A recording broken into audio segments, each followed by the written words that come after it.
Police भरती MPSC सर्व स्पर्धा परीक्षांसाठी चालू घडामोडीवरती प्रश्न विचारले जातात. हेच प्रश्न अतिशय कमी वेळात मी तुम्हाला रोज देत असतो. असेच प्रश्न रोज कमी वेळात जर पाहायचे असतील तर आपल्या चॅनलला सबस्क्राईब नक्की करा आणि व्हिडिओला लाईक करा. तर चला वेळ न घालवता आजचा पहिला प्रश्न पाहूया. नवीन पंतप्रधान कार्यालय संकुलाचे नाव काय ठेवले? तर त्याचं उत्तर आहे सेवातीर्थ. प्रश्न 2. राष्ट्रीय प्रदूषण नियंत्रण दिन 2025 कधी साजरा केला? तर त्याचं उत्तर आहे 2 डिसेंबरला. प्रश्न 3. भारतातील पहिले खाजगी क्षेत्रातील नेव्हिगेशन इनोव्हेशन हब कोणी उघडले? तर त्याचं उत्तर आहे अनंत टेक्नॉलॉजी यांनी. अतिशय महत्त्वाचे प्रश्न आहेत. पोलीस भरती असो किंवा एमपीएससी सर्व स्पर्धा परीक्षांसाठी चालू घडामोडीवरती 100% प्रश्न विचारले जातात. प्रश्न 4 पाहूया. क्रिसिलने चालू वर्षासाठी आर्थिक भारताच्या जीडीपी वाढीचा अंदाज किती वाढवला आहे? तर त्याचं उत्तर आहे 7%. प्रश्न 5. रोहित शर्माने कोणाचा विक्रम मोडला आणि एकदिवसीय सामन्यात सर्वाधिक षटकार मारले? तर त्याचं उत्तर आहे शाहिद आफ्रिदीचा.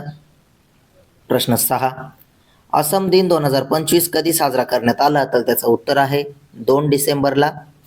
प्रश्न 7 पाहूया. 2025चा आंतरराष्ट्रीय गुलामगिरी निर्मूलन दिन कधी साजरा करण्यात आला? तर त्याचं उत्तर आहे 2 डिसेंबरला. प्रश्न 8.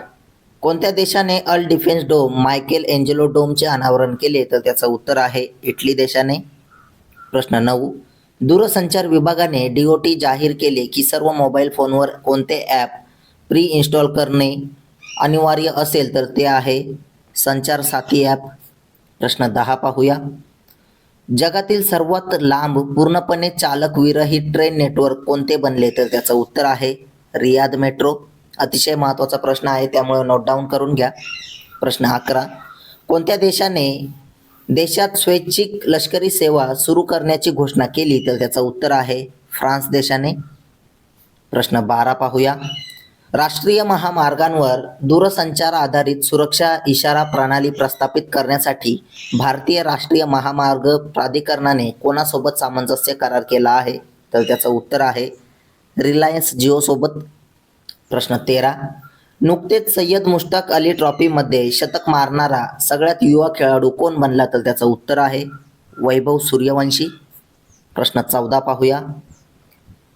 इंडिया स्पोर्ट्स अवॉर्ड 2025 मध्ये कोणत्या कार्यक्रमाला emerging professional sport event of the year हा पुरस्कार देण्यात आला? तर त्याचं उत्तर आहे आर्चरी प्रीमियर लीगला. प्रश्न 15. जागतिक संगणक साक्षरता दिन कधी साजरा करण्यात आला? तर त्याचं उत्तर आहे 2 डिसेंबरला. प्रश्न 16. प्रसिद्ध झालेल्या WHO अहवालानुसार कोणत्या देशात HIV संसर्ग सर्वात वेगाने वाढला आहे? तर त्याचं उत्तर आहे दलिंदर पाकिस्तानमध्ये. प्रश्न 17. इस्रो प्रमुखांनी भारतातील पहिल्या खाजगी नेव्हिगेशन सेंटरचे उद्घाटन कुठे केले? तर त्याचं उत्तर आहे तिरुवनंतपुरम इथे. प्रश्न 18. BSF महासंचालक पदाचा अतिरिक्त कार्यभार कोणी स्वीकारला आहे? तर त्याचं उत्तर आहे प्रवीण कुमार यांनी. प्रश्न 19. 15वा आंतरराष्ट्रीय वाळू कला महोत्सव कुठे सुरू झाला आहे? तर त्याचं उत्तर आहे ओडिशा राज्यामध्ये. असेच रोजचे चालू घडामोडीवरील प्रश्न अतिशय कमी वेळात पाहायचे असतील तर आपल्या चॅनलला सबस्क्राईब करा आणि व्हिडिओला लाईक करा. तसेच तुम्हाला जर PDF हवी असेल तर आपल्या टेलिग्राम चॅनलला जॉईन करा. धन्यवाद.